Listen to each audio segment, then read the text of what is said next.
हर हर महादेव सभी को। और हम जा रहे हैं आज मेरठ के एक मंदिर में, जो कि बहुत से लोगों ने देखा है सिर्फ रील्स में, और आज हम भी उसी में जा रहे हैं घूमने के लिए। तो आइए हमारे साथ विजिट कीजिए।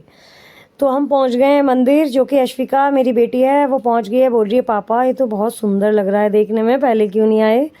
फिर क्या, फिर हमने उसे बताया भाई हम तो खुद पहली बार आए हैं, इसलिए हो सकता है तुम्हारे नसीब से ही आए हैं। फिर बच्चों का वही, पापा प्यास लग रही है, बोतल दिख गई, ये अपने बच्चे लग गए बोतल में पानी पीने के लिए। हमने कहा चलो जल्दी जल्दी चलते हैं, क्योंकि घर भी वापस जाना है, हो रही थी शाम। हम धीरे धीरे चले, जिधर की तरफ बहुत सारे शिवलिंग्स हैं, बहुत सारे, आपने कई बार रील्स में भी देखा होगा, जो कि बहुत देखने में अच्छे भी लगते हैं। और यहाँ जाकर आप कभी देखना, बहुत अच्छा अनुभव होगा। हम गए यहाँ पर, दूर से ही इतना मनोरंजन, इतना अच्छा लग रहा था। घूम रहे थे, मेरा बेटा खड़ा हो गया, आप देखिए कि पहले मेरा फ़ोटो ले लीजिए, फिर बेटी भी आ गई कि मेरा ही फ़ोटो ले लीजिए इन पहरेदारों के साथ, क्योंकि इनका फ़ोटो सेशन बहुत ज़रूरी है। इनके पास iPhone 7 है ना, क्योंकि ये भी अपडेट रहते हैं अपने। और भाई इनका फोटो सेशन खत्म नहीं होता, कभी गले में हाथ डाल देंगे, कभी खड़े हो जाएंगे, कभी कुछ करेंगे। लेकिन गाइस मैं आपको बताऊं, अगर आप भी कभी आपको मौका मिले आप भी जरूर जाना। तो हमने इनका फोटो सेशन यहाँ पे कर दिया था खत्म, फिर हम भी चलने लगे थे अंदर की तरफ। लीजिए, अभी भी इनका खत्म नहीं हुआ कि पापा गले में हाथ डाल के एक फ़ोटो और ले लो, कि ये ले लो और वो ले लो। इनका यही सब रहता है बच्चों का। लेकिन बच्चे भी यहाँ आकर बहुत खुश हुए, क्योंकि यहाँ पे इतनी शांति मिल रही थी। आप भी कभी जाएंगे तो महसूस करेंगे, क्योंकि भोले बाबा की हमेशा एक दो पिंडियाँ तो देखी हैं, लेकिन इतनी सारी पिंडियाँ भोले बाबा की मैंने भी फर्स्ट टाइम ही देखी है अपनी लाइफ में। और इसके आसपास का भी एरिया इतना साफ़ सुथरा था, मुझे लग रहा था कि शायद कैंट एरिया था ये।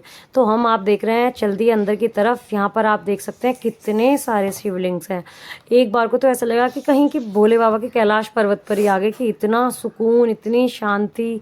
फिर हम चल रहे हैं वहाँ पे, और भी बहुत से लोग आए थे, जो कि आप देख भी रहे हैं सब। इसमें एक और बहुत अच्छा है कि यहाँ पे जितनी भी शिवलिंग हैं, इनकी परिक्रमा का एक पैटर्न बनाया हुआ है, जैसे कोई चक्रव्यूह हो, जैसे कि महाभारत में कुछ उस टाइप वाला होता ही होगा। पर ये बहुत ही अच्छा, बहुत ही शानदार, इसका एक्सपीरियंस तो बहुत ही अलग था। ऐसा लग रहा था जैसे घर बैठे ही कितनी बड़ी परिक्रमा कर ली हो। फिर हमें बीच में मिले ये कुत्ते जी, और ये कुत्ते तो आपको पता ही है भैरव बाबा का रूप माने जाते हैं। फिर भी हमने इन्हें जगाया नहीं, हम अपना शांति से अपना इन्हें पार करके चल दिए। ये सोते रह गए। ये आप देख रहे हैं, ये उठ ही नहीं रहा। हमने खूब उठाने की कोशिश करी, लेकिन शायद ये भी भोले बाबा की भक्ति में लीन था। तो हमने कहा भाई इसे सोने दो, हम अपना चल देते हैं। अब हम चल दिए आगे आगे की तरफ। आप देख रहे हैं इतने सारे शिवलिंग, ऐसा लग रहा था मानो हर शिवलिंग कुछ कह रहा है, कुछ उसकी एक अपनी अलग ही कहानी है। इतना सुंदर, इतना अच्छा, इतनी शांति। फिर क्या, बच्चों ने वही अपना ड्रामा शुरू कर दिया। पूजा पाठ तो हो गई थी, वो हम करने आए थे, ये तो यहाँ खेलने के लिए आए थे। तो इन्होंने भागा दौड़ी शुरू कर दी, क्योंकि हो सकता है मेरे बच्चे आगे जाके ओलंपिक में हिस्सा ले लें। तो यहीं से ही उनकी प्रैक्टिस स्टार्ट हो गई। आप देख रहे हैं, बोले बाबा इन्हें शक्ति देना, एक आध पदक तो ये लेके ही आ जाएं, देश के लिए ना सही, मेरे मेरे मेरे लिए ना सही, देश के लिए तो लेके ही आ जाएं, देश का भला तो कर ही देंगे। ये है मेन शिवलिंग जो आप देख रहे हैं अभी, जिस पे हमने हाथ से भी पूजा भी था। बाकी इतने सारे शिवलिंग थे। पहले मुझे लग रहा था कि 108 शिवलिंग है, लेकिन नहीं, ये 108 से भी ज़्यादा शिवलिंग है। मुझे खुद समझ में आया था कि कितने होंगे। फिर भाई हमने काउंट ही नहीं करे, हम तो अपना जय श्री राम, राधे श्याम, ओम नमः शिवाय, ये सब जाप करते हुए शिवलिंग की परिक्रमा करते करते करते करते हमने सोचा भाई बस इस चक्रव्यूह से निकल जाएं। ऐसा लग रहा था भोले बाबा की एक नगरी है, ये कॉलोनी है भोले बाबा की, और हम इस कॉलोनी की गलियों में घूम रहे हैं, टहल रहे हैं। क्योंकि इसमें टहलना, हर कॉलोनी, हर एक टूर से बिल्कुल अलग ही एक महसूस हो रहा था, एक भाव, जो कि आप देख रहे हैं। मेरा तो ऐसा मन कर रहा था कि यहीं पे ही बैठ जाऊं थोड़ी देर, क्या करूं। और कुछ लोगों ने तो इस पे सारे में भांग, मिश्री, ये सब हर शिवलिंग पे किसी ने चढ़ाए हुए थे। अब आप देख रहे हैं इतनी बड़ी परिक्रमा है। मुझे आज तक ये भी नहीं पता, आज तक क्या हमने रील्स में देखा था, तो हम यहाँ पे दर्शन के लिए आ गए थे। हमें मेन चीज़ पता भी नहीं है कि शिवलिंग क्यों इतनी सारी है यहाँ पर, या ये मंदिर कब से है, या इसकी क्या मान्यताएं हैं, हमें ये सब नहीं पता। हमने सिर्फ कोई रील्स में देखा था, तो हम भी इसलिए दर्शन के लिए चले गए। और गाइस आप विश्वास नहीं करोगे कि हम यहाँ पर 3 साल से रह रहे हैं, लेकिन हम सिर्फ 17 मिनट की दूरी पर हमारे घर से रास्ता था, लेकिन हमें यहाँ पहुँचने में 3 साल लगे। तो बाबा का ही बुलावा मान लो कि इतनी सारी शिवलिंग के लिए थोड़ा सा तो समय इंतज़ार करना पड़ेगा, जो कि हमने किया। लेकिन बाबा ने हमें बुलाया एकदम अचानक से, एक रील आई, हमने देखा अरे तो हमारे घर के पास ही, हम भी चलते हैं।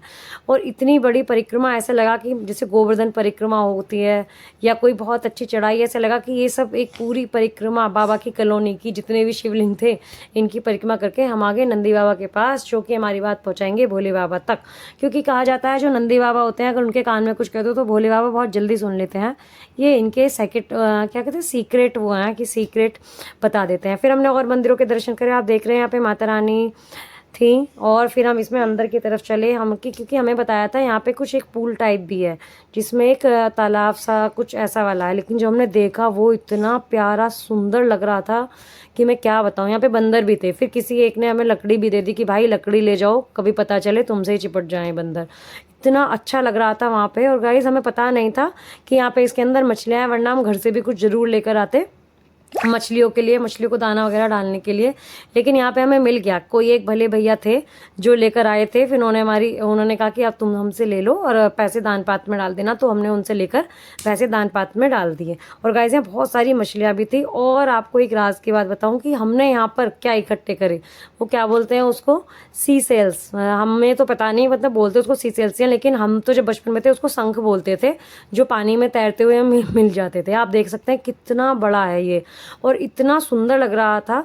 कुछ कुछ इससे ये देखने में ऐसा लग रहा था ऐसे कभी मथुरा में जाते हैं, वहाँ पे कुछ वहाँ पर भी ऐसे हैं मानसर कुछ ऐसे कुछ नाम है, राधा का वो ऐसे। देखिए गाइस मुझे याद नहीं आ रहा उसका नाम, लेकिन मुझे दिख गया यहाँ पर मछलियाँ, जो कि ऐसी मछलियाँ मुझे सिर्फ कहाँ नैनीताल में देखने के लिए मिली थी, जब एक बार हम नैनीताल में गए थे।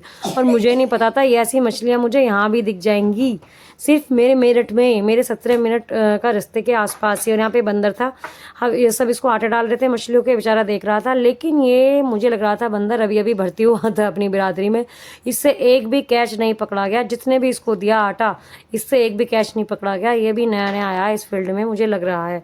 फिर गाइस हम भी वहीं बैठ गए और ये वो भैया थे जिन्होंने हमें दिया था आटा, बोले आप भी डाल लीजिए। फिर हमने छोटी छोटी गोली बनाई आटे की और आप देख सकते हैं कितनी सारी मछलियाँ हैं जो कि हमारे पास ही आ गई थी। तो ये भैया बता रहे थे कि अगर आप चप्पल पहनकर यहाँ पर घूमते हैं तो ये मछलियाँ नहीं आती हैं, और जैसे ही आप चप्पल उतार कर सिर्फ आराम से बैठ जाएंगे तो ये मछलियाँ अपने आप ही आपके पास आ जाती हैं, क्योंकि उन्हें भी पता है कि चप्पल पहन के सिर्फ आदमी यहाँ पर घूम ही रहा है। लेकिन नहीं, हम उन्हें समझ में आ जाता है, वो महसूस कर लेती हैं अभी आदमी बैठा है। तो भाई मैं भी ऐसे ही बैठ गई अपने बच्चों को लेकर, हमने भी आटा डालना शुरू कर दिया। गाइस ये भी बहुत पुण्य का काम होता है मछलियों को खिलाना, जो कि रोज़ तो मिलते नहीं। आप ये देख सकते हैं सही द्वार। और फिर इसके बाद हम निकल गए अपने घर के लिए वापसी। फिर एक बार यू टर्न लेते हुए ये मंदिर दिखा हमें बाहर की तरफ से, आप सब देख सकते हैं ये इसका मेन गेट है।